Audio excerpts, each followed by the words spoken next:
ANC ayivotelwe ngisho ngamabhinqa amina ngaphezulu ka5 million ngisho ngithi whoever is a bhinqa must go and vote ANC ngolesithathu so that we can save this country.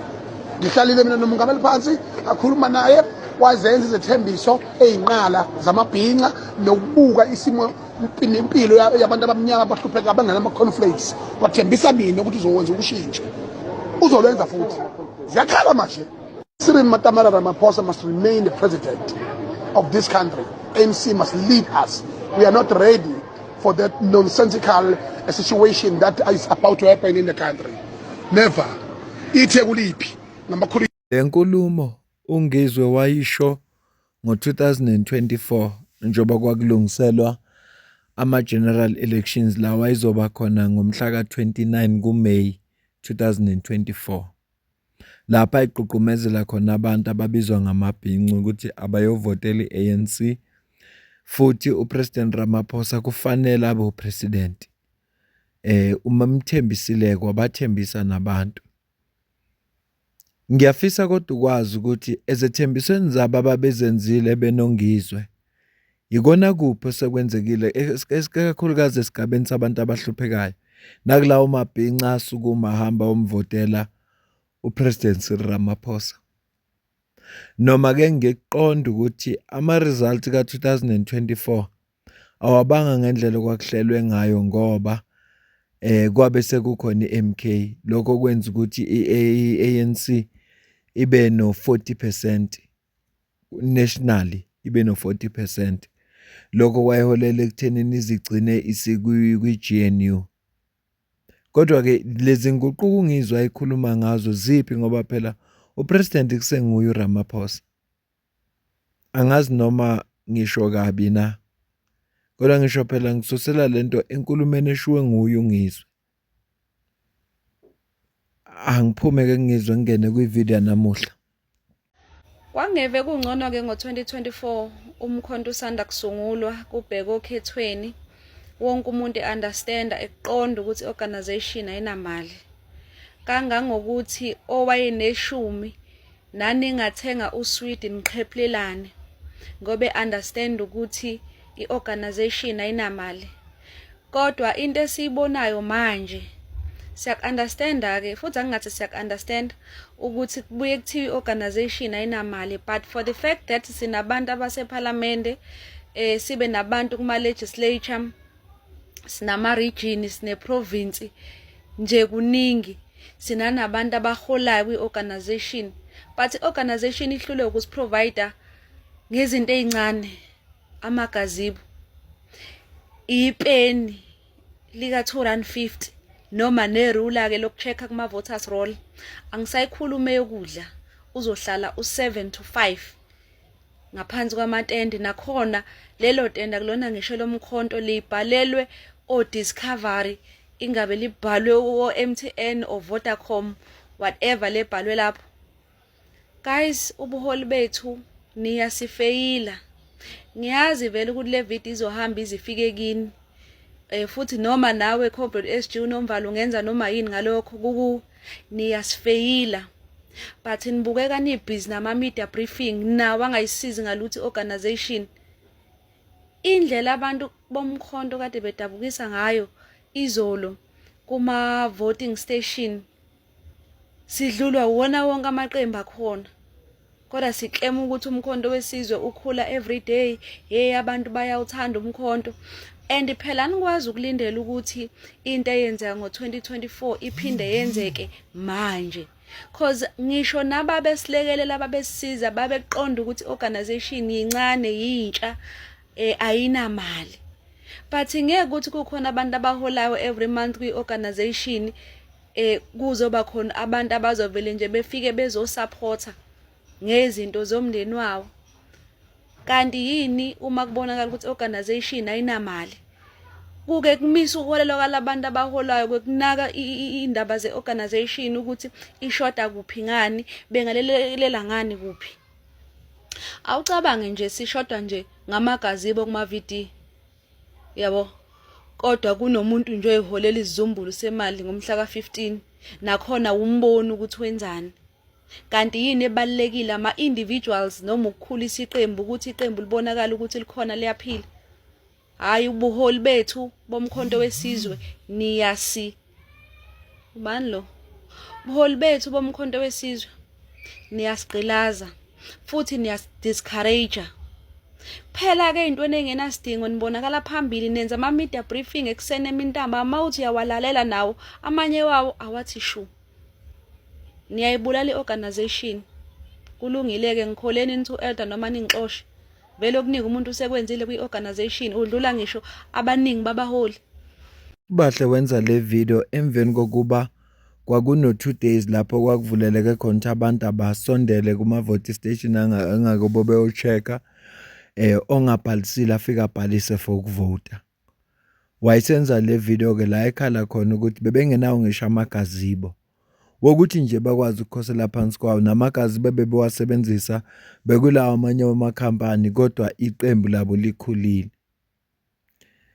Emveni ke kwalenkulumo ngicabanga ukuthi yafika la kwakufuneka ifike khona ngoba usukini la izolo umkhonto wesizwe ubusegoli eBeachwood Hotel la ngapha ngakoBoksburg lapho bebeyo launcha khona konje bayibiza election wathi konje lento yabo angiliyeke legama ngoba sengilikhohliwe. Bekukhona ke former president uJacob Zuma, national spokesperson, secretary general nabanye lapho khona bebezoletha khona amagazibo bathi izoqala le program la iGoli besisabalala ke iSouth Africa yonke lapha bazobe bebheke khona ukuthi bazobe befuna amavoti khona. Osho ukuthi ke usibahle nalabo abanye bebekhala ukuthi ubuholi abubanakile. Isikhalo senu sizwakele. Sisotha Thomas Bala, Sawagiba Masela Sukala, Samsota. Sisotha Thomas Bala, Tina, Sawagiba Masela Sukala, Samsota. Sisotha Thomas Bala, Tina, Sawagiba Masela Sukala, Samsota. Sisotha Thomas Bala, Tina, Sawagiba Masela Sukala, Samsota. Sisotha Thomas Bala, Tina, Sawagiba Masela Sukala. Ya namhlanje si umkhonto wesizwe sila eGauteng lesifundazwe saseGauteng for 2 reasons. Okokuqala besizokwenza iworkshop, i-National Elections Workshop esiyiphothula namhlanje ezovalwa uMengameli uMamalala.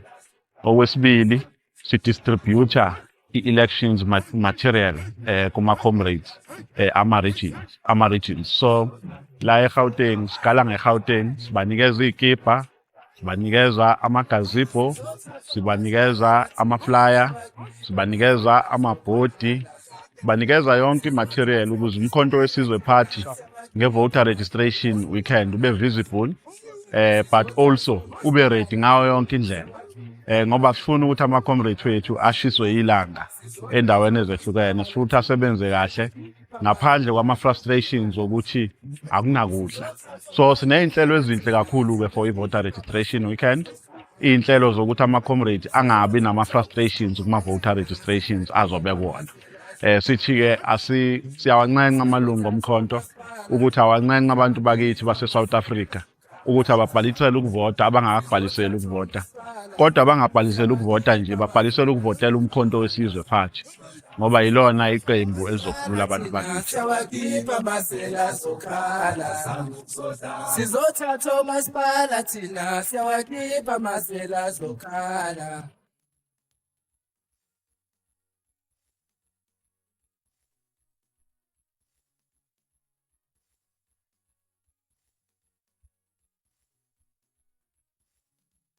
Mandla awethu Kamara Mutamo kakhuzwayo sikhona la eBeachwood Hotel namhlanje where we are launching election machinery omkhonto wesizwe nationally. Right now we are busy with the Gauteng province and then the system of giving out material is simple. We are going to be giving each region according to how many ward councillors are we contesting. So if your region is contesting 100 wards and another region is contesting 90, we can't give you the equal machinery, but it's going to be according to how many ward councillors we are contesting. So it's very simple, it's a very fair process as well. Because as fun bekona region election machinery eningi kunenye kanti yona contest ama-ward councillors amaningi. So we are guided by ukuthi mapi ama-wards esesiwalonshile and imapi esesinama-councillor candidates kuwona. Siyabonga baba. Greetings to the comrades in Gauteng province. We like to take this opportunity to thank you to the comrade SG about supplying and giving us e-material as we approach these local government elections.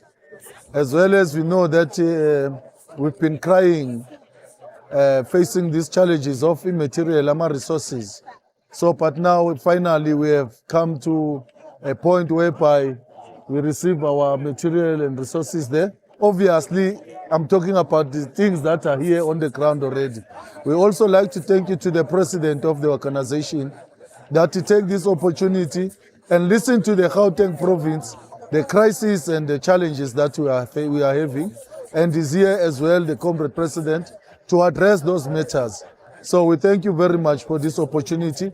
And we also thank you that we are the first people to receive resources, first time in the country as the province of Gauteng province to receive these resources. Thank you very much, Comrade President, with your leadership of the National Executive Committee. We thank you. Sethembeka ukuthi zonke indawo bazwa distribute amagazibo futhi kwenzeke njengoba eshilo uSG womkhonto wesizwe phathu ukuthi bazothi bese masibo distribute amagazibo bathumele nematerial ba provide neindaba zokudla. Ukhalile usibahle wathi bahlale lapha bebenalo ngeshipeni ngeshirula bebengenalo.